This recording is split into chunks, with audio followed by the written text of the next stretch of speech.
দান করছেন, সুস্থতা দান করছেন। আল্লাহ পাকের হুকুম পুরা করার জন্য, জুম্মা নামাজ পড়ার জন্য আল্লাহ আমাদেরকে অনেকের থেকে বাছাই করে তার ঘরে নিয়ে আসছেন। শুকরিয়া আদায় করে আলহামদুলিল্লাহ। এটার থেকে বড় আর কোনো নেয়ামত হইতে পারে না। সবচেয়ে বড় নেয়ামত আল্লাহ আমাদেরকে দান করছেন, যে নেয়ামতটা আল্লাহ যাকে ইচ্ছা তাকে দান করেন। فلا تعلم نفس ما أخفي لهم من قرة أعين جزاء بما كانوا يعملون। আল্লাহ আমাদের জন্য এমন নাজ নিয়ামত রাখছেন, যারা বিশ্বাস করছে না দেখা, আখিরাতে বিশ্বাস করে, আল্লাহকে বিশ্বাস করে, জান্নাত জাহান্নাম যারা বিশ্বাস করছে, তাদের জন্য মওতের পরে এমন নাজ নিয়ামত রাখছে, তাদের চোখ জোড়ানো। মারা আইনুর রাত, কোন চোখ দেখে নাই, এমন নাজ নিয়ামত আমাদের জন্য তৈরি করে আল্লাহ রাখছে। ওয়ালা উযুনুন সামিআত, কোন কান শুনে নাই, কোন চোখ দেখে নাই, কোন কান শুনে নাই, কোন অন্তর কল্পনা করে নাই, এমন নাজ নিয়ামত আল্লাহ মুসলমানদের জন্য, ঈমানদারদের জন্য রেখে দিয়েছে। এখন আমরা একটু অপেক্ষা করতে হবে। ওই জান্নাতে যাওয়ার জন্য এখান থেকে আমাদেরকে প্রস্তুতি নিতে হবে, এখন থেকে। কেন? আমাদের বাড়ি তো জান্নাতে। আমাদের বাড়ি কোথায় বলেন? জান্নাতে। মুসলমানদের বাড়ি জান্নাতে। এখানে কেউ আগে জান্নাতে যাবে, কেউ পরে জান্নাতে যাবে। কারণ ঈমানের পাওয়ার কম, আমলের পাওয়ার কম, সে পরে যাবে। আর যার ঈমান আমল ভালো, নেক আমল ভালো, তার জান্নাতে সে আগে আগে চলে যাবে। বাইরের থেকে একটু ঘুরে আসেন, চারিপাশে দেখে আসেন আওয়াজ বাইরে দেয় কিনা। আল্লাহু আকবার। এখন ওই জান্নাতে যাওয়ার জন্য আমাদেরকে এখানে পাঠানো হয়েছে। বিদেশ যারা যায় তারা বুঝবে, এখানে অনেকে বিদেশ যাইতেছে, কেউ কেউ বিদেশ যারা গেছে তারাও বুঝবে। বিদেশটা যাওয়ার আগে এখান থেকে প্রস্তুতি নিতে হয়। কি বলেন আপনারা? চাকরি যারা করছে তারা বুঝবে, চাকরির আগে চাকরির প্রস্তুতি নিতে হয়। চাকরির আগে প্রস্তুতি কি? তুই ভালো করে লেখাপড়া কর, এটা সবাই তারা বুঝায়। সেও বুঝে যে আমার চাকরি করতে গেলে একটা সার্টিফিকেট লাগবে, যে আমি লেখাপড়া করছি কিনা, আমার জ্ঞান আছে কিনা, দুনিয়া সম্পর্কে আমার অভিজ্ঞতা আছে কিনা। এই জন্য একটা পাস লাগবে। এটার নাম matric pass, inter pass, BA pass, MA pass, honours pass, masters pass, MPA আছে না? এই সমস্ত পাসের সার্টিফিকেট আছে না? নাই? এই সার্টিফিকেটটা লাগবে। এক নম্বর যোগ্যতা চাকরি করতে গেলে সার্টিফিকেট লাগবে। তারপরে তার কম্পিউটার, বর্তমানে কম্পিউটার জানা থাকতে হবে, যে সে কম্পিউটার চালাইতে পারে। তারপরে তার কি লাগবে? তার স্বাস্থ্য ঠিক থাকতে হবে, চোখ নাক কান ঠিক আছে কিনা, শরীরের অঙ্গ প্রত্যঙ্গ ভালো আছে কিনা। এরকম অনেক যোগ্যতার পরে একটা চাকরিতে সে দরখাস্ত দিবে, পাস করবে, সার্টিফিকেট পাওয়ার পরে ওখানে ইন্টারভিউ হবে, তারপরে তারা কল করবে, যদি সে পাস হয় তাকে ঢুকানো হবে। চাকরি ঢুকতে গেলে তাকে আগে প্রস্তুতি নিতে হবে। আপনার আমার জন্য চিরকাল আল্লাহ জান্নাত বানায় রেখেছে, চিরকাল, অনন্তকাল। লা ইয়ামুতু ফিহা ওয়া লা ইয়াহইয়া, ওখানে তো মৃত্যু নাই। তো ওই জায়গার জন্য আপনাকে আমাকে এখান থেকে প্রস্তুতি নিতে হবে। কথাটা বুঝতে পারছেন কিনা? এইবার আসেন বিদেশ।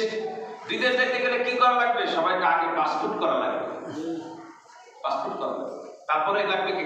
ভিসা আসতে হবে, ওই পাসপোর্টে ভিসা লাগাইতে হবে। আচ্ছা, পাসপোর্টে ভিসা লাগাইতে হবে, টিকিট কাটতে হবে। তারপর কি করতে হবে? মেডিকেল করতে হবে।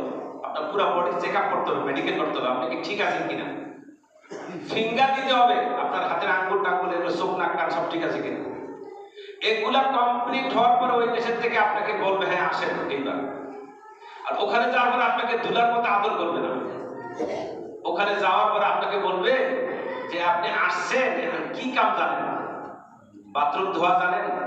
রাস্তাঘাট ঝাড়ু দেওয়ার কাম জানেন? ওয়েল্ডিং এর কাম জানেন? গ্রিলের কাম জানেন? এটা এই কাম জানেন? রঙের কাম জানেন? গাড়ি চালাইতে পারেন? মানে নিচের কাজ থেকে শুরু করে আপনার যোগ্যতা কতটুকু আছে, তারপরে আপনাকে ওখানে দেওয়া হবে। ওখানে আপনি 12 ঘন্টা কাজ করতে হবে, 8 ঘন্টা না, 4 ঘন্টা বেশি করতে হবে। 12 ঘন্টা চাকরি করার পরে যদি 2-1 ঘন্টা সময় পান, ওভারটাইম করবেন বা কোনো জায়গায় টুকটাক কাজ করবেন। ওই কাম করে আপনি বেতন পাবেন, ওটা খাবেন, ওখান থেকে কিছু টাকা দেশে পাঠাবেন আপনার মা বা ভাই বোন ছেলে মেয়েদের জন্য, আর কিছু টাকা পাঠাবেন যে আপনি দেনা করে গেছেন, এই দেনা শোধ করার জন্য। এরকম ভাবে আপনি কষ্ট করবেন আর টাকা পাঠাবেন, তো আপনার টাকা পয়সা বেশি পাঠাইলে জায়গা কিনবে, আপনার জন্য মার্কেট করবে, দোকান কিনবে, টাকা পয়সা দিয়ে আপনার জন্য অনেক কিছু তৈরি হবে। আপনাকে 5 বছর 10 বছর 20 বছর পর বলবে হ্যাঁ এবার আপনি দেশে আসেন। কিলিগা আপনার জন্য মেয়ে দেখছি, পাড়ার বাড়ি, চৌধুরী বাড়ি, অমুক বাড়িতে মেয়ে দেখছি আমরা। কয়েকদিন আগে আমার একজন জিজ্ঞেস করলো, ওনার ছেলে লেখাপড়া করছে, চাকরিও করছে বিদেশে, ইউরোপে, এখন উনি মেয়ে দেখতেছে। 3 জায়গা 4 টা মেয়ে দেখা কথাবার্তা বলে রেডি করে রাখছে, ছেলেরা বলে রাখছে আমি 3 জায়গা দেখতে রাখছি, 4 জায়গা দেখতে রাখছি, সব ওকে, তুই আবি আর দেখবি, যেটা তোর পছন্দ হয় হেন বিয়া দেবে। আমার কথাটা বুঝতে পারতেছেন? বাপের ছেলেরা রিং দিয়ে বলতেছে তুমি যে ওই দেশে গেছো, কষ্ট করছো, লেখাপড়া করছো, সার্টিফিকেট নিছো, টাকা পয়সা পাঠাইছো, কামাই করছো, তোমার জন্য কিন্তু আমরা ঘর দুয়ার রেডি করে রাখছি, মাইয়াও দেখতে রাখছি কয়েক জায়গায়, এবং মায়ের ছবি টবি সব পাঠাই দিচ্ছে ছেলেরা, তোমার পছন্দ কোনটা হয়েছে দেখো। তারপরে তুমি দেশে এসে বাস্তব দেখবা, একটা করে আলাদা আলাদা দেখাবো, দেখবে তোমার যেটা পছন্দ হবে সেটার বিয়ে দেবে। আমার কথাটা বুঝতে পারতেছেন? তাইলে বোঝা গেল কি, তাকে প্রস্তুতি নিতে হবে। আল্লাহ আমাদের জন্য বলছে ফালা তা'লামু নাফসুম মা উখফিয়া লাহুম মিন কুররাতি আয়ুন জাযাআম বিমা কানু ইয়ামালুন। তাদের চোখে দেখে নাই, কানে শোনে নাই, দিলের ভিতরে কল্পনাও করে নাই, এমন নাজ নেয়ামত, এমন হুর, এমন স্ত্রী, এমন গাড়ি বাড়ি, এমন জায়গা সম্পত্তি, এমন নাজ নেয়ামত আমি বানিয়ে রাখছি, তাদের আমলের বদলা দেওয়া। কোন কান শোনে নাই, কোন চোখ দেখে নাই, এখন এগুলো কি বিশ্বাস হয়? একদম কইতেছে বিশ্বাস হয়? আচ্ছা এর আগেরটাই আসেন, এর আগে স্টপিস ছিলাম আমরা মায়ের পেটে। যখন আমরা মায়ের পেটে ছিলাম, তখন যদি কেউ বলে এই মায়ের পেটে তুমি যে আসো, তোমার নাম কি, তুমি কি ছেলে না মেয়ে, তো ডাক্তার কয়ে দিচ্ছে ছেলে, অসম্ভব না, তো ছেলের নাম মনে করেন আব্দুল্লাহ রাখলেন। এই আব্দুল্লাহ, তুমি তো আসতেছো আমাদের পাড়ারি বাড়িতে, ভুইয়া বাড়িতে আসতেছো, শেখ বাড়িতে, মাতব্বর বাড়ি, খান বাড়িতে আসতেছো, এই আব্দুল্লাহ তোমার মায়ের পেটের থেকে যেখানে আসতেছো এটা দুনিয়াটা অনেক বড়, আবার তোমাকে এখানে জায়গা দেওয়া হবে, বাড়ি দেওয়া হবে, তোমার জন্য অনেক কিছু রেডি করে রাখছি আমরা, কাপড় চোপড় তো তোমার আগে, তুমি তো ল্যান্ডে আসতেছো, তোমার জন্য আমরা আগের থেকে তোমার দাদি নানিরা খাতা টাতা বানায় কাপড় টাপড় কিনা, তোমার দাদা তোমার আব্বা বাজারের থেকে জামা কাপড় কিনা সব রেডি করে রাখছে, সোনো পাউডার, তোমার দাদা লাগবে তেল, অলিভ অয়েল, সব কিছু কিনে রাখছে। আচ্ছা বলেন তো এই বাচ্চাটারে এগুলা কইলে বাচ্চা বুঝবো? আর এই বাচ্চাটা যদি ঠিকই 9 মাস 10 মাস পরে সিজারে হোক আর ডেলিভারি নরমালে হোক, দুনিয়াতে আসার পরে সে দেখতেছে কত বিশাল এক দুনিয়া, তার কাছে কল্পনা হবে মার পেটের থেকে দুনিয়াটা এত বড়? কথা কয় নাকি? তারপরে যা যা বলা হইতেছে যে তার জন্য তার ঘরের ভিতরে এত কিছু রেডি করা রয়েছে, সোফা, ফার্নিচার, ঘরের ভিতরে বাথরুম আছে, টয়লেট আছে, তোমার জন্য অনেক খাদেম আছে, তোমার দাদি আছে, নানি আছে, কাপড় চোপড়, খাতা টাতা তোমার সব রেডি, জামা কাপড় তোমার দিকে কিনা আনতেছে, কত কিছু দুধ টুধ যা আছে সব রেডি, তোমার দিকে ডাক্তার আছে, নার্স আছে, সব আছে। কথা বলে এই বাচ্চা কি বুঝবে? আমরা তো এরকমই ছিলাম, কথা বলে সব, কিন্তু আমরা কি বুঝছি দুনিয়াটা এরকম এত বিশাল মার্কেটে থাকা অবস্থায়? সত্য না মিথ্যা? সবাই বলতে হবে। ঠিক আমাদেরকে আল্লাহ এবং আল্লাহ রাসূল দিয়ে আখিরাতের কথা বলাইতেছে যে তোমাদের মওতের পর একটা জীবন আসতেছে, কবর, ওখান থেকে তোমাদের শুরু হবে, হাসর ময়দানে তোমাদেরকে দাঁড়াইতে হবে, মিজান ফুলসিরাত পার হবে, তারপর তোমাদেরকে জান্নাতে ঢোকানো হবে, জান্নাতের ভিতরে এই জমিন থেকে আসমান পর্যন্ত তোমাদেরকে এত বড় জান্নাতের একটা প্রশস্ত মালিক বানায় দেওয়া হবে, ওই জান্নাতের ভিতরে তোমাদেরকে 70টা স্ত্রী দেওয়া হবে, তাদের নাম হলো হুর, 80,000 তোমাদের চাকর দেওয়া হবে, খাদেম, এটা তোমাদের জন্য সবাই থাকবে ডাইনে বামে, এবং তুমি 60 হাত লম্বা হবা, আর আদম আলাইহিস সালামের মতো, ইউসুফ আলাইহিস সালামের নবী ওনার মতো সুন্দর হবা, মুহাম্মদুর রাসূলুল্লাহ সাল্লাল্লাহু আলাইহি ওয়াসাল্লামের মতো তোমার আখলাক চরিত্র হবে, ঈসা আলাইহিস সালামের মতো তুমি যুবক হবা। এরকম যদি এখন আমাদেরকে বলা হইতেছে, আর মওতের পরে এগুলো আছে না নাই, সত্য না মিথ্যা? বিশ্বাস হয়নি? বিশ্বাস হলে আমল করে। কি আমার কথা বুঝাইতে পারছি? আমার খুতবার আলোচনা ছিল আজকে মৃত্যুর জন্য, মৃত্যুর পরবর্তী জীবনের জন্য তৈরি। আল কাইয়িসু মান দানা নাফসাহু ওয়া আমিলা লিমা বা'দাল মাউত। ওই ব্যক্তি আকলমান, জ্ঞানী, বুদ্ধিমান, যে মৃত্যুর আগে আগে মৃত্যুর জন্য তৈরি থাকে, প্রস্তুতি নেয়। বিদেশ যাওয়ার আগে যেরকম বিদেশের প্রস্তুতি নেয়, বিদেশ যাওয়ার আগে পাসপোর্ট করা লাগে, ভিসা করা লাগে, টিকিট করা লাগে, মেডিকেল করা লাগে, ফিঙ্গার দেওয়া লাগে, এগুলো সব সত্য না মিথ্যা? আমি যা বলতেছি সত্য। সত্য। ঠিক আপনাকে আমাকে জান্নাতে যাওয়ার আগে দুনিয়া থেকে ঈমান আর আমলকে সুন্দর করে তৈরি করে মৃত্যুর জন্য প্রস্তুতি নিয়ে থাকতে হবে। আধা ঘন্টা হবে একজন আমার পরিচিত উনি আমার রিং দিছে, তা আমি বলতেছিলাম আমার আম্মা আমার পরিবারের সামনে দিয়ে এই মোবাইলের রিংটা আসতেছে, কোন একটা মৃত্যুর খবর আমাকে বলতে, আমার দিলে টানতেছে, সম্ভাবনা আসছে বেশিরভাগ। আমার মা বলতেছে কি কে বসছে, আমি কি না এই রিংটাতে আসছে, আমি ধরতে পারি নাই। এই রিংটা বলতেছে আজকে শুক্রবার, এখন একটা কোনো লোক মারা গেছে বা ওনার জানাজা হবে, এরকম একটা খবর আমার কাছে এখন আসবে, এই মোবাইলের রিংয়ের ভিতরে বলতেছে। তা সবাই আমার মা আমার বিবি একটু আগে আধা ঘন্টা হয়নি। আমি কেন বলতেছিলাম যে এই লোকটা রিং দিতেছে, ওই লোকটা আমার কিছুদিন ধরে দেখাইতেছে ওনার আব্বা লাইফ সাপোর্টে। কোথায় সবাই বলেন কোথায়? লাইফ সাপোর্ট বুঝেন? হাসপাতালের ভিতরে যেখানে লোকটা মারা যাবে, অবস্থা ভালো না, ওই জায়গায় রেখে দেয়, এটার নাম লাইফ সাপোর্ট। আইসিইউ কয়, লাইফ সাপোর্ট কয়, যে যেটা নাম দিছে আর কি। আপনাদেরকে আমি বোঝানোর জন্য এই কথাটা সামনে আলোচনা করলাম। তা আমার মোবাইলে ভিডিও কলে দেখাইতেছে হুজুর আমার আব্বা দেখেন কি অবস্থা, তা গুম গুম গুম গুম আওয়াজ হইতেছে। তাই বলতেছে আপনার আব্বার আওয়াজে বোঝা যাইতেছে সময় কম। আপনি আপনার আব্বার পাশে সূরা ইয়াসিন পড়তে বলেন, সবাইকে সূরা ইয়াসিন পড়তে বলেন। আর হাদিসের মধ্যে আসছে এই মুমূর্ষু লোক, মৃত্যু যন্ত্রণা লোক, মৃত্যুর পথের যাত্রী, তার কাছে সূরা ইয়াসিন পড়ো, তার মৃত্যুর যন্ত্রণা লাঘব হবে, কষ্ট দূর হবে, রাসূল বলছেন। আর কি করে তারে কলমা তালকিন করো। মৃত্যুর সময় ওই মুমূর্ষু ব্যক্তির পাশে লা ইলাহা ইল্লাল্লাহ কলমা তালকিন করো, তাকে এই কথা বলো না, কলমা পড়েন। কারণ ওই সময় সে কি অবস্থা থাকে কেউ বলা যায় না। ওই সময় যদি আপনি তাকে বলেন কলমা পড়েন, আর সে যদি বলে পড়তাম না, তো কাফের হয়ে মারা গেল। তো আপনি তাকে তার পাশে লা ইলাহা ইল্লাল্লাহ আপনি পড়তে থাকেন জোরে জোরে, সে শুনে যদি তার জবান থেকে বাইরে হয় আলহামদুলিল্লাহ। এই কথাটা বুঝাইতে পারছি কিনা? এটাকে কলমা তালকিন করে। আবু বকর রাদিয়াল্লাহু আনহুর নাম শুনছেন? সবাই বলেন। উনি নবীজির কাছে একসময় আসছেন, চেহারাটা একটু কেমন কেমন, মানুষের চেহারার ভিতরে অনেক সময় অনেক কিছু কথা বলেন আসে, বোঝা যায়।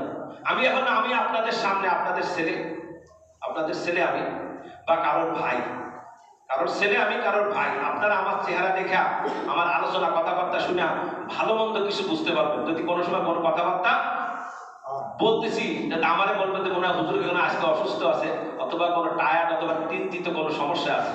কথার ভিতরে বোঝা যায় না কিছু, চেহারা কিছু বোঝা যায় না। আবু বকর রাদিয়াল্লাহু আনহুকে নবীজি দেখে বলতে, আবু বকর তুমি খুব চিন্তিত মনে হয়, কি হয়েছে তোমার? ইয়া রাসূলুল্লাহ আমার চাচতো ভাই মারা গেছে। বলেন তো কে মারা গেছে? চাচতো ভাই আপনাদের আছে না নাই? মামতো ভাই, খালতো ভাই, ফুফাতো ভাই, এরা আপন ভাইয়ের মতো। কিন্তু শরীয়তে চাচিকে দেখা নিষেধ। চাচিকে বিবাহ করা যায়, চাচি আরেক জায়গা থেকে আসছে, চাচি আমার রক্তের না। মামিকে বিবাহ করা যায়, মামির সাথে দেখা করা যায় না, চাচির সাথে দেখা করা যায় না। খালার সাথে আর ফুফুর সাথে দেখা করা যায়, কারণ খালা আমার মায়ের বোন, আর ফুফু আমার আব্বার আপন বোন, ব্লাড ব্লাড ব্লাড। চাচি আর মামি বাইরের থেকে আসছে, এই জন্য চাচিকে, চাচা মরে গেলে, চাচা ছেড়ে দিলে চাচিকে মামিকে বিবাহ করা যায়, এই জন্য তার সাথে দেখা করা যাবে না। ওইটাও চাচতো ভাই, মামতো ভাই। আমার কথাটা বুঝাতে পারছি কিনা? আমি শরীয়তের কথা আপনাকে, আল্লাহর হুকুমের কথা আমি আপনাদেরকে শোনাই দিচ্ছি। নবীজি বলতেছে আবু বকর চাচতো ভাই মারা গেছে, আচ্ছা তো তাকে কি কলমা তালকিন করো নাই? তার সাথে ছিল না তোমরা লগে? হ্যাঁ ইয়া রাসূলুল্লাহ, তাকে তো কলমা পড়ানো হয়েছিল, সে তো কলমা পড়ছে, তারপরে সে মারা গেছে। রাসূল এখন তাকে খুশি দিয়ে কি বলতেছে, আবু বকর তার জন্য তো জান্নাত ওয়াজিব হয়ে গেছে। কি বলছে বলেন তো? সবাই বলতে হবে, জান্নাত ওয়াজিব হয়ে গেছে। আবু বকর এখন কি মন খারাপ না খুশি? এখন বলতেছি ইয়া রাসূলুল্লাহ, তার জন্য জান্নাত ওয়াজিব হয়ে গেছে, আমাদের জন্য কি হবে এখন আমরা যদি কলমা পড়ি? রাসূল বলে হ্যাঁ ঠিক আছে, যে মরার সময় কলমা লা ইলাহা ইল্লাল্লাহ পড়ে মরতে পারবে তার জন্য জান্নাত ওয়াজিব। এখন পড়লে তো ভালো, এখন পড়ার অভ্যাস করতে হবে সব সময়। আপনি দেখেন যে যেই কথাটা বেশি বলে তার মৌতের সময় ওই কথাটা সে বলতে পারে, বলে তার জন্য সহজ। এটা আমার নিজের চোখে আমি অনেক দেখছি, এই জন্য আপনাদেরকে বলবো, যে যে কাজ করে তার ওই কথা সে বলতে থাকে, সে এটাকে খুশি ঠেলে। কয়েকদিন আগে আমার দোকানের সামনে একটা মানি ব্যাগ পাইছে। মানি ব্যাগ বুঝেন তো? মানি ব্যাগ আছে না সবাই? মানি ব্যাগ মানে কি বুঝেন? ভ্যানিটি ব্যাগ না, মানি ব্যাগ টাকার ব্যাগ। মহিলাদের হলো ভ্যানিটি ব্যাগ, এটার ভিতরে মহিলারা অনেক কিছু রাখে। আর পুরুষের শুধু একটা মানি ব্যাগ থাকে, ওইটার ভিতরে কাগজ টাগজ জরুরি কাগজপত্র রাখে যেগুলো প্রয়োজন, আর টাকা রাখে। তা আমার সামনে একজন বলতেছে হুজুর এটা এই মানি ব্যাগটা কার? বলছে দেখি এটার ভিতরে কি কি কাগজ আছে। কাগজের ভিতরে একটা দেখলাম লাইসেন্স। লাইসেন্সের ভিতরে লেখা আছে মাদক দ্রব্য নিয়ন্ত্রণ অধিদপ্তর। মাদক দ্রব্য নিয়ন্ত্রণ অধিদপ্তরে লেখা আছে। নাম হলো দীপু দাস। মোবাইল নাম্বারটা পাইছি, রিং দিলাম। হ্যালো, আপনি কে? দীপু দাস। জি। আমি আপনার কি কোনো কিছু হারাইছি? কা হুজুর আমার একটা ভাই আমার একটা মানি ব্যাগ হারাইছে। আমি কি ছিল এটার ভিতরে?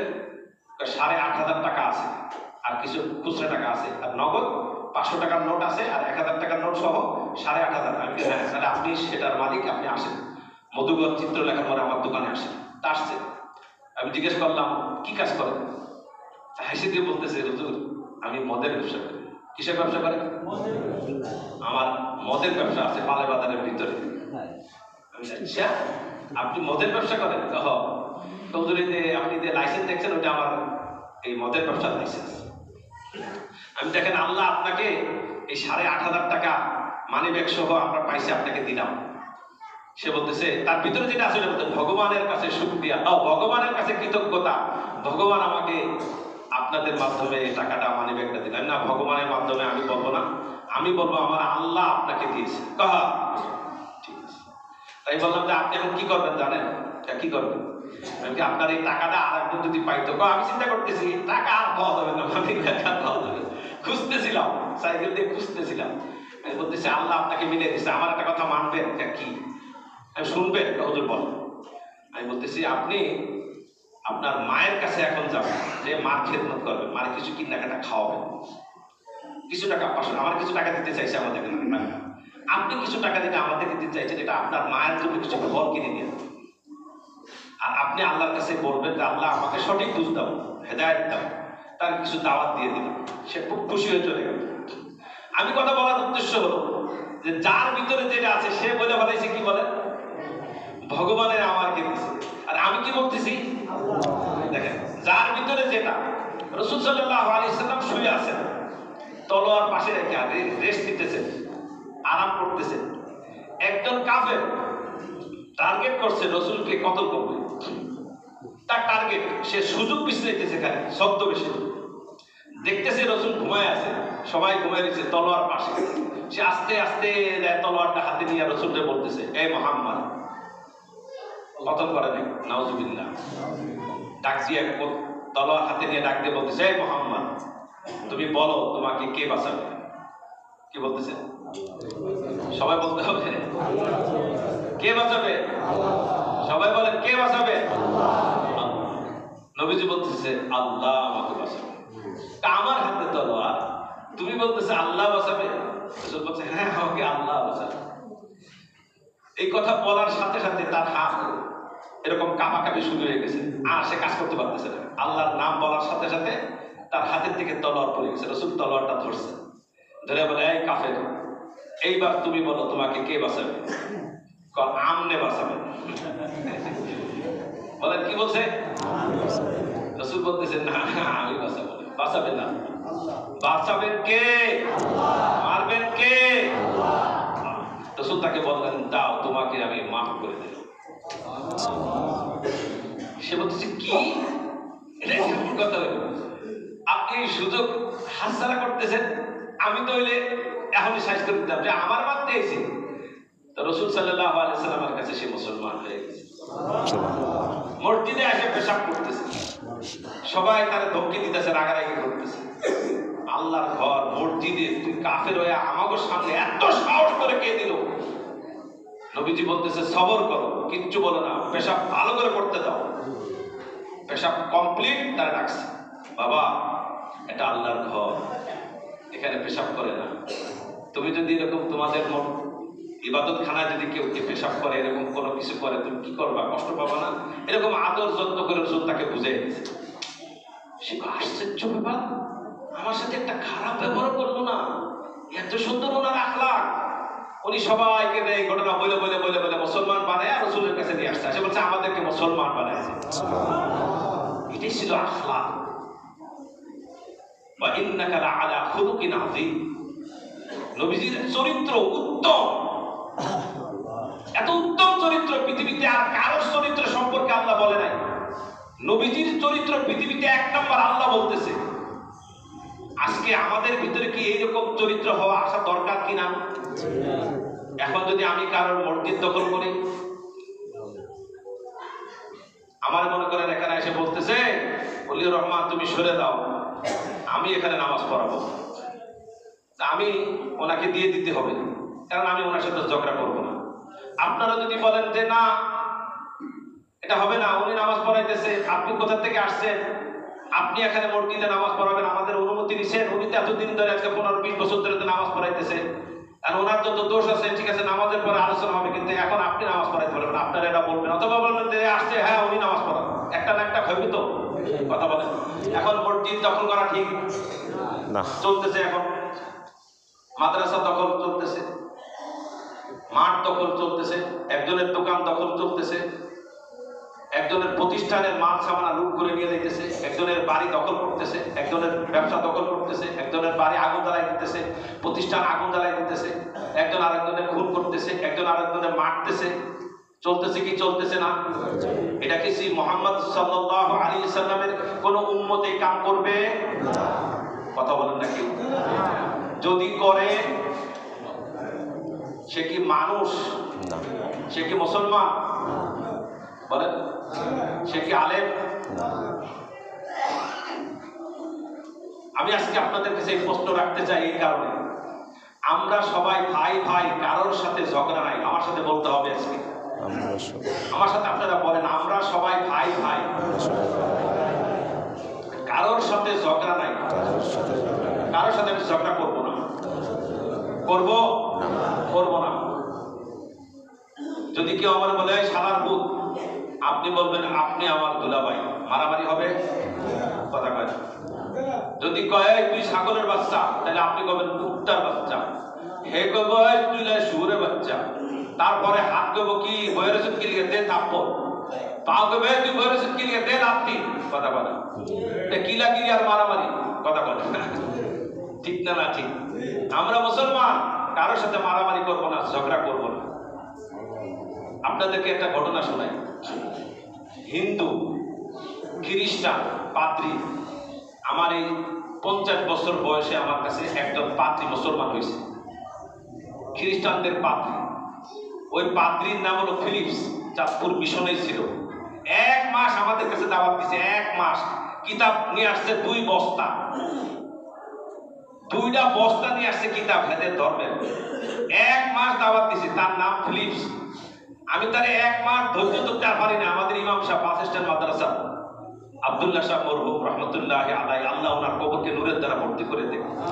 হুজুর আমার ডাক দিয়ে বলতেছে ওলি তুই এর দাওয়াত দে। আমার আর সহ্য হইতেছে না, এত বেয়াদবি করতেছে। হুজুর একটু সহ্য করেন। কয় না না তুই সরা, এটা নিয়ে দাও। তো 1 মাস তারে আমরা দাওয়াত দিতে দিতে দিতে 1 মাস পরে সে মুসলমান হয়েছে। তারা তবলিগের 3 দিনই নিয়ে গেছি, পুরান বাজার বড় মসজিদের থেকে নিয়ে গেছি হলো মিজান চৌধুরী বাড়ি, বর্তমান মিজান চৌধুরী বাড়ি মসজিদে তারা 3 দিন নিয়ে গেছি। ওখান থেকে তাকে কাকরাইল মসজিদে নিয়ে গেছিলাম চিল্লা দিতে, 4 মাস লাগাইছে। সে কাঁদতেছে আর তার মুখে দাঁড়িয়ে সে বলতেছিল আমাদের হুজুর আমার এই অবস্থা যদি আমার মা দেখতো সবচেয়ে বেশি খুশি হইতো। কেন? আমার মা আমার মার পেটে আমি ছিলাম, আমার মারে মানুষ এসে বলছে তোমার পেটে কি জন্ম দিলা, তুমি একটা তোমার ছেলে খ্রিস্টান হয়ে গেল। আমার মা এই কষ্টে আমার বলছিল, বাবা তুই আমার এত কষ্ট দিছ, আমি সহ্য করতে পারতেছি না। মানুষ আমার এই অপবাদ দিতেছে যে তুই আমার পেটে জন্ম নিলি, আমি মুসলমান, আমি এক আল্লাহ বিশ্বাস করি, আর তুই খ্রিস্টান হয়ে গেলি। হুজুর কাঁদতেছেন, আমার বলতেছে, হুজুর যদি আমার মা দেখতো আমি আজকে মুসলমান হয়ে গেছি। আল্লাহ আপনার মাধ্যমে আমাকে মুসলমান বানাইছে। তাই বলছি ভাই, প্রথমে আমার ধোকা দিছে। প্রথম নামাজ কালাম পড়ার পরে কিছুদিন পরে কইতেছে, হুজুর মানে আল্লাহ তুই মাফ করে দে। পরে আমার বলতেছে যে হুজুর আমি এখন আসল মুসলমান হইলাম, 1 নম্বর মুসলমান হইলাম। আমার এখন কিছু টাকা পয়সা দেন, আমার বিবিরে মুসলমান বানাবো। পরে তার স্ত্রীকে মুসলমান বানাইছে। আমার কথা বলার উদ্দেশ্য হলো, আমি এই পর্যন্ত তত মানুষের হিন্দুদেরকে দাওয়াত দিছি, অনেক হিন্দু মেয়ে ছেলে মুসলমান হয়েছে। তাদের সাথে কথাবার্তা বলি, তারা সবসময় আলহামদুলিল্লাহ আলহামদুলিল্লাহ আলহামদুলিল্লাহ কতবার কয়। আমার কাছে শান্তি লাগে যে এই লোকটা দেখে আল্লাহর নামটা লিখেছে, আলহামদুলিল্লাহ বলতেছে। আজকে আমি মুসলমান, আর এক মুসলমান একজন আরেকজনের মারতেছে, এক মুসলমান আর এক মুসলমানের খুন করে দিতেছে, তার ঘর জ্বালাই দিতেছে, তার জায়গা নিয়ে দিতেছে, তার প্রতিষ্ঠান নিয়ে দিতেছে, তাকে মসজিদ থেকে বাইর করে দিতেছে, মাদ্রাসা থেকে তাকে বাইর করে দিতেছে। আমার চোখের সামনে আমি দেখতেছি, আর আমি বলতেছি, আল্লাহ এমন এক জামানা আসলাম, এমন এক সময় আসলাম যখন আমার জমিনের উপরে বসবাস করা আমার জন্য আর সহ্য হইতেছে না। আমার মাকে এগুলো জানাইছে, আমার মাকে আমি কবে মরবো। আমি বলতেছি, আপনি কবে মরবেন? আজকে শুক্রবারের দিন আছে, আজকে মরতে পারেন। আমার আব্বাও শুক্রবারের দিন ইন্তেকাল করছে। তা আপনিও আল্লাহর কাছে এই যে একটু আসার সময় বললাম, যে আম্মা আপনি লা ইলাহা ইল্লাল্লাহ বলেন, কাল্লাহ বলেন, আস্তাগফিরুল্লাহ বলেন, আর আল্লাহকে বলেন, আল্লাহ দুনিয়াতে যে কয়দিন বাঁচলে আমার জন্য মঙ্গল, ওই কয়দিন আমাকে রাখো। আরে ভাই, দোস্ত বুজুর্গ, আজকে আমাদের বাংলাদেশটা একটা শান্তির একটা দেশ ছিল। আমি বহুত আরবদের সাথে চলাফেরা করছি, মক্কায় 1 মাস, মদিনাতে 1 মাস আরবদের সাথে চলছি ফিরছি, কিছু তবলিগে সময় লাগাইছি। ওরা আমাদেরকে বলতো পৃথিবীতে সবচেয়ে দামি একটা দেশ আমরা আরব দেশে থাকি, মক্কা মদিনায়, তারপরে তোমাদের এক বাংলাদেশকে আমরা ভালোবাসি, এই জন্য প্রতি বছর তোমাদের দেশে যাই। আজকে সারা পৃথিবী বলতেছে বাংলাদেশ একটা কিসের দেশ হয়ে গেছে বলেন? অশান্তির একটা দেশ হয়ে গেছে। প্রতিটা দিন দেখেন আমাদের দেশে খালি অশান্তির স্লোগান, অশান্তির আওয়াজ আসতেছে। কথাটা সত্য না মিথ্যা বলেন? এখন এই বাংলাদেশের শান্তির একটা দেশ ছিল, অশান্তিতে পরিণত হয়ে যেতেছে। এখন আমাদের কি করার আছে? আপনারা আমাকে এখানে এই মসজিদের মেম্বারের ভিতরে আজকে কত বছর হবে আমি এখানে আপনাদের সামনে জুমা পড়াইতেছি? আনুমানিক ধারণা হইতে পারে কারণ 12-13 বছর বা 15 বছর হবে। আমি আপনাদের কাছে বলেন, কোন দল আমি বলছি, আমি কোন দল করি বলছি কোনদিন? কোন দলের বিরুদ্ধে কোনো কথা বলছি? তাহলে আপনারা আমার মুখে শুনেন না। আজকেও আমি বলতেছি আমি কোন দল করি না, এখনো বলতেছি। এখন সবাই আমার ভাই। আওয়ামী লীগ, বিএনপি, জাতীয় পার্টি, জামাত ইসলাম সবাই আমার ভাই। সাত গ্রুপ, জোবায়ের গ্রুপ সবাই আমার ভাই। কারোর সাথে আমার ঝগড়া নাই। আমি মারামারি পছন্দ করি না, ঝগড়া পছন্দ করি না, দখলদারিত্ব পছন্দ করি না। আমি ওই কথাকে পছন্দ করি যে তুমি খারাপ কাজ করছো, তোমাকে আমি ভালোর দিকে ডাকবো। তুমি ভালো কথা বলো, তোমাকে আমি ভালোর দিকে ডাকবো, নামাজের দিকে ডাকবো, ইসলামের দিকে ডাকবো, আল্লাহর দিকে। তোমার হাত ধরবো, পায়ে ধরবো। কয়েকদিন আগে রাত্রেবেলা আমি বড় স্টেশন থেকে আমার বাসা পর্যন্ত হেঁটে হেঁটে আসতেছিলাম। প্রায় সময় রাত্রেবেলা যখন একা একা ঘুরি হাঁটি, তো আমার অনেকে কয় হুজুর এটা রিস্কের ব্যাপার। আমি দোয়া কালাম পড়ছি, রিস্ক আল্লাহর উপরে। তো দেখি যে চুরি করে, সে কি চুরি করতেছে দেখলাম, হাঁস চোর দেখছি, মুরগা চোর দেখছি, টাকা পয়সা চুরি করতেছে দেখতেছি, পকেটেতে টাকা নিতেছে দেখতেছি আমি। যারা রাত্রেবেলা রিক্সা চালায়, অটো চালায়, তাদেরকেও সিএনজি চালায় দেখতেছি। যারা নাইট গার্ড দেয় তাদেরকেও দেখতেছি। রাস্তায় কুকুর আর কুকুর আর কুকুর দেখতেছি। রাত্রেবেলা দেখবেন কত ধরনের মানুষ, হাদিসের মধ্যেও আছে, কিতাবের মধ্যেও আছে। রাত্রেবেলায় কয়েক শ্রেণীর মানুষ হয়ে যায়। রাগ করবেন না, রাত্রেবেলায় কয়েক শ্রেণীর মানুষ হয়। কারা কারা দেখেন? কিছু মানুষ এই রাত্রেকে সুবর্ণ সুযোগ মনে করে, তারা রাত্রেবেলা নামাজ পড়ে, কোরআন পড়ে, জিকির করে, দোয়া করে। সত্য না মিথ্যা? কিছু লোক আছে আবার এই রাত্রে চুরি করে, ডাকাতি করে, ছিনতাই করে, মানুষ খুন করে। চলতেছে না? চলতেছে। কথা বলে।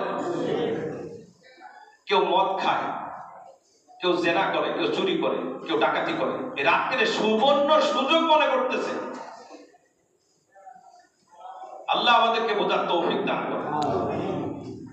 এবং কিছু কিছু প্রাণী আছে তারা রাত্রে বেলায় বাইরে হয়। আপনারা জানেন তারা কারা কারা? শিয়াল, বেজি আছে না নাই কথা বলছে। এরকম কিছু হিংস্র প্রাণী তারা রাত্রে বাইরে হয়। সাপ, বেজি, হিংস্র প্রাণী তারা রাত্রে বাইরে হয়। কিছু মানুষ আছে হিংস্র মানুষ, তারা রাত্রেবেলা মানুষকে খুন করতে বাইরে হয়, চুরি করতে, ডাকাতি করতে বাইরে হয়। সত্য না মিথ্যা? কিছু মানুষ রাত্রেবেলা উঠে নামাজ পড়ে। সকালবেলায় যদি কেউ উজু করে, পুকুরে ঘাটলাতে আগে উজু করতো, এই পারে আর ওই পারে দুইজন উজু করতেছে আর গোসল করতেছে। যে উজু করতেছে, গোসল করতেছে নামাজ পড়ার জন্য, সে ওই পারের লোকের মনে করতেছে, মনে হয় হে আমার মতন উজু গোসল করতেছে নামাজ পড়ার লিগে। আর ওই পারে একটা লোক রাত্রেবেলা চুরি ডাকাতি করে আসে, কাপড় চোপড় ধুইতেছে, জামা ধুইতেছে বা গোসল করতেছে, সেও মনে করতেছে ওই পারে জামা কাপড় ধুইতেছে, উজু গোসল করতেছে, হে মনে আমার মতন এরকম চুরি ডাকাতি করে আসে। কথা বলে সত্য না মিথ্যা জিনিসটা? যে যেটা করতেছে সে মনে করতেছে সে মনে হয় এরকম। আর যে নামাজ কালাম পড়বে, রাত্রে ইবাদত করবে, সে ওই পাশের লোকটারে মনে করতেছে সে এরকম। এখন এই মুহূর্তে সারা পৃথিবীতে আমাদের সামনে টঙ্গীতে ইজতেমা ছিল, তারপরে তবলিগের একটা মেহনত ছিল, সব দলের লোক ওখানে আসতো। এখন এটার ভিতরে একটা দ্বন্দ্ব হওয়ার কারণে সারা পৃথিবীতে এখন একটা অন্যরকম পরিবেশ হয়ে গেছে। মানুষ এখন আমাদেরকে খারাপ বলতেছে। সত্য না মিথ্যা? সত্য না মিথ্যা বলেন? আজকে আমি শুধু মসজিদে বললাম এই কথা, সত্য না মিথ্যা? এই প্রকাশ্যে আপনাদেরকে যে কেন বললাম এটা বলতে পারেন যে হুজুর আপনি কেন আজকে এই কথাটা বললেন? এই কথাটা এই জন্য বলতেছি কারণ এটা একটা ভালো কাজ ছিল। কেউ কিছু হইলে কি বলছে এরা তো কি করে, চুরি ডাকাতি করছে, মারামারি করছে, খারাপ কাজ করছে, লেখাপড়া করে না, ঘোরাঘুরি করে, উল্টা পাল্টা চলে, এরা তো লেখাপড়া দিলে ভালোই যাবে। কিন্তু এখন এই একটা কাজ ছিল, এই একটা ভালো মেহনত ছিল, এটার ভিতরে এখন শয়তান ঢুকে গেল। এই তবলিগের মেহনতটা 100 বছর চলতেছিল, 100 বছর। যিনি এই মেহনতটা শুরু করছিলেন ওনার নাম ইলিয়াস রহমতুল্লাহ আলাইহ। উনি দারুল উলুম দেওবন্দ মাদ্রাসার ছাত্র। ওনার সাথে অনেকে পীর হয়ে গেছে, পীর। আর উনি পীর হয় নাই, উনি পীরদেরও পীর হয়ে গেছে। কিভাবে? উনি যখন দেখতেছিলেন দিল্লিতে মসজিদের আশেপাশে যারা জুতা সেলাই করে, বিভিন্ন কাজকর্ম করে, তাদেরকে জিজ্ঞেস করছে তুমি লা ইলাহা ইল্লাল্লাহ পারো? কলমা পারো? লা ইলাহা ইল্লাল্লাহ পারো? কয় না। ওনার দিলের ভিতরে ব্যথা শুরু হয়ে গেল, ইন্না লিল্লাহ, এরা মুসলমান, কলমা জানে না, নামাজ পড়ে না, এদের কি হবে? এই দাওয়াত দেওয়া শুরু করলেন। বিভিন্ন জায়গায় মানুষ বসে রয়েছে, 1 পয়সা 2 পয়সা। ওই হরিয়ানা রাজ্য মেওয়াতের থেকে, আমি মেওয়াতে চিল্লা লাগাইছি, লৌহ এলাকা বলে হরিয়ানা রাজ্য, শুধু পাহাড় আর পাহাড়। ওই এলাকায়, ওই এলাকার একটা এলাকায় গেছি আমি নিজে। যাওয়ার পরে ওখানে দাওয়াত দেওয়ার পরে দেখলাম আমাদেরকে একটা দিন রান্না বান্না করতে দিল না। মহিলারা রান্না বান্না করবে, পুরুষ লোক খাওয়াবে, বাসার ভিতরে নিয়ে খাওয়াবে, মসজিদে না, বাসায় নিয়ে খাওয়াবে। আল্লাহ রাস্তার মেহমান। আমি জিজ্ঞেস করলাম কারণ কি? আমাদের এলাকায় কোনো খাদ্য হইতো না, ফসল হইতো না। এই তবলিগের মেহনতের বরকতে আল্লাহ আমাদের এই জমিনের ভিতরে এখন এমন বরকত দিছে, ফসল আদিতে বরকত। এই জন্য আমরা এই মসজিদে যারা থাকে এদেরকে আমরা রাঁধতে দিই না, আমরা রান্নে খাওয়াই। তা আমাদেরকে 1 মাসের মতন তারা মেহমানদারি করছে, একদিনও আমাদেরকে রাঁধতে দেয়নি। আমি আশ্চর্য হয়ে গেছি। পরে একটা এলাকায় গেলাম দাওয়াত দিতে, আমার বলতেছে এই এলাকার সবাই হিন্দু ছিল। কি বলেন? সবাই মুসলমান হয়ে গেছে। সুবহানাল্লাহ। কি বলেন? কারণটা কি? কারণ নিম্ন বর্ণের হিন্দু ছিল, ওদেরকে কোন জায়গায় ভালো কোনো অনুষ্ঠানে ওদেরকে দাওয়াত দিত না। তো ওরা তাকায় দেখতো মুসলমানের ভিতরে ধনী গরিব, বড় ছোট সবাই একসাথে মসজিদে নামাজ পড়ে, একসাথে ঈদের নামাজ পড়ে, জুম্মার নামাজ পড়ে, একসাথে খানা খায়, একসাথে বসে গল্প করে। আর আমাদের কি হইলো? আমরা এই ধর্মে থাকবো না, আমরা ইসলাম ধর্মে চলে যাবো। এই এলাকার সবাই মুসলমান হয়ে গেছে। আমাদের আখলাকটা এরকম হওয়া দরকার ছিল। কি বলেন? কথাটা ঠিক না? না ঠিক? আপনারা আমার কেউ বাপের সমতুল্য, কেউ আমার স্বাস্থ্য ভাইয়ের সমতুল্য। আপনাদের সবার হাতে ধরছি, আমি পায়ে ধরলাম আজকে মসজিদের ভিতরে। সবার কাছে অনুরোধ, কিলাকিলি মারামারিতে যাবেন না, ঝগড়া বিবাদ করবেন না, ঠগেন তারে আঘাত করেন না, মাইক খাইছেন মাইক দিয়েন না, অ্যাকশন নিয়েন না, প্রতিশোধ নিয়েন না। আপনি আল্লাহর ওলি হয়ে যাবেন যদি নাকি আপনি অ্যাকশন না নেন। আপনি মাইক খাইছেন মাইক দিয়েন না, গালাগালি দিয়েন না, ঝগড়া করেন না, ঠগেন, আল্লাহ আপনারে জিতাই দিবে। আপনি ছোট হন, আল্লাহ আপনার বড় বানাই দিবে। মান তাওয়াদা লিল্লাহ রাফাহুল্লাহ, যে ছোট হবে আল্লাহ তার বড় বানাই দিবে। করবো না ইনশাআল্লাহ? বলেন না সবাই ইনশাআল্লাহ। মারামারি করবো না ইনশাআল্লাহ বলেন। ঝগড়া করবো না, কিলাকিলি মারামারি ঝগড়া করবো না। কারো সম্পদ দখল করবো না। আমি যখন এখানে আসছি না বললে না, আমার আব্বা মারা গেছে, আমারে বলতেছে বাবা তুমি পুরা জায়গাটা তুমি লিখে নাও, কাগজে লিখে দিছে আমার আব্বা, আমার সাদা কাগজে, চলো আমার রেজিস্ট্রি অফিসে দিয়ে দাও, আমি তোমার নামে লিখে দিব। আব্বা আমার 5 ভাই, আপনি আমাকে লিখে দিবেন কেন? আমার 5 ভাই কি অন্যায় করছে? ওরা কেউ এখানে আসবে না, চাঁদপুরে আসবে না। আমি বলছি আব্বা আমার দ্বারা সম্ভব না। আমি যদি কোনোদিন বড় হই বা বেঁচে থাকি, তা আমার ভাইরা আমার বলবে যে আমার আব্বারে বুঝে মিথ্যা কলম দিয়ে আমি জায়গাটা লিখে দিচ্ছি। আমি আব্বা আমার ভাইরা আসুক, ভাইদের সাথে আমি বসবো, ভাইরা যা সিদ্ধান্ত দেয়। আমার ভাই 5 জন এখন বেঁচে আছে, আমার মা এখনো বেঁচে আছে। আমি আপনাদের কাছে এই কথা এই জন্য বলতেছি যে চেষ্টা করব, যদি আমার নামে কেউ কোনো কথা শুনে, যদি কোনো একটা কথা আমার সামনে, আমি কালকে একটা বলছি যে আমার সামনে ডাক দিবেন, আমার সামনে। আমি কোনো দল করি না, আবার বলতেছি কোনো দল করি না। আমি মুসলমান, আমি ভাই ভাই হয়ে থাকতে চাই। আমার যদি কোনো দোষ থাকে, আমি আমাদের মধ্যে কোনো ভুল করে থাকি, আমার পিছনে ইমাম সাহেব আছে, মাওলানা সাহেব আছে, উনি লোকমা দিবেন। আপনারা কি বলেন? ভুল হলে কি করবে? লোকমা দিবেন। যদি একদম ভুল হয়ে যায়, তাহলে জালি হয়ে যায় বা এমন কাজ হয়ে যায় যেন নামাজ আবার পড়াইতে হবে, দরকার হলে আমি আবার নামাজ পড়াবো। কথা কয় না?